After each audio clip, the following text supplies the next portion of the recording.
ইসরাফিল সিংহায় ফুঁক দাও। আল্লাহর এই ফেরেশতা সিংহা হাতে নিয়ে মুখের কাছে নিয়ে আল্লাহর আরশে মুআল্লার দিকে তাকায় থাকে। একটা সেকেন্ডের জন্য এদিক আর ওদিক করে না। কখন রব হুকুম দিবে সিংহায় ফুৎকার দেওয়ার জন্য? যখন সিংহায় ফুৎকার দিবে, কুরআন বলতেছে ইদাস সামাউ ফাতারাত, আকাশ ভেঙ্গে ভেঙ্গে ভেঙ্গে ভেঙ্গে পড়তে থাকবে।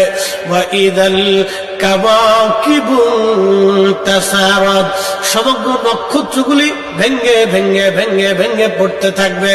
ওয়া ইদাল বিহারু ফুজ্জিরাত, সমুদ্রের তলদেশ উদ্দোলিত হয়ে যাবে। সমগ্র পানিগুলি পৃথিবীর উপরে আছাড় মারবে, আর ধুয়ে পাইলে সব পৃথিবীবাসীকে নিয়ে যাওয়া হবে। ওয়া ইদাল কুবুরু বুসিরাত, কবরের ভিতরে যাহা আছে সব আমার মালিক আমার রব বের করে দিবে। কবর থেকে মানুষ বের হইয়া সেই দিন হাসরের ময়দানের দিকে দৌড়াইতে থাকবে। সবাই উলঙ্গ থাকবে, কিন্তু আমার নবীকে আল্লাহ ৭০,০০০ ফেরেশতা বেষ্টন করাইয়া জান্নাতের পোশাক পরাইয়া মহাসম্মানে ফেরেশতারা মিছিল দিয়ে দিয়া আমার নবীকে হাসরের ময়দানে মাকামে মাহমুদে বসাবে।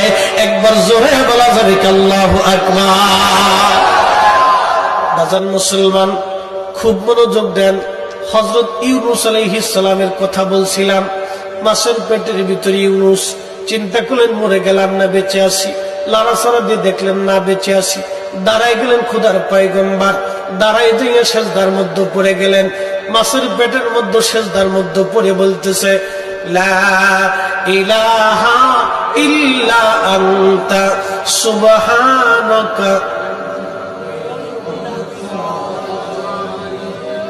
বিপদের দোয়া, কঠিন মুসিবতের মধ্যে যদি পড়ে যান তাহলে খতমে ইউনূস এই দোয়াটা খতম দিতে থাকবেন।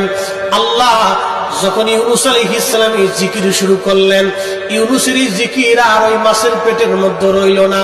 এই জিকিরটা চলে গেল আরশে মুআল্লাতে। সুবহানাল্লাহ বলা যাবে? আরশে মুআল্লার পাশে এই জিকির গুলি চারপাশ দিয়ে ঘুরতেছে। আরশে মুআল্লা ধরে রাখছেন ৪ জন ফেরেশতা কাঁধে করে। এই ৪ জন ফেরেশতা আল্লাহকে ডাক দেবেন, রব আপনার বান্দা ইউনূস তিনি জীবনে ভালো অবস্থায় থাকার সময় আপনার জিকির করেছে, আজকে সে মাছের পেটের ভিতরে পড়ে গভীর সমুদ্রের মধ্যে আপনার জিকির করতেছে। আল্লাহ ইউনূসের জিকিরের আওয়াজ আরশে মুআল্লার চারপাশ দিয়ে ঘুরতেছে। আল্লাহ আপনি আপনার ইউনূসকে মাফ করে দেন।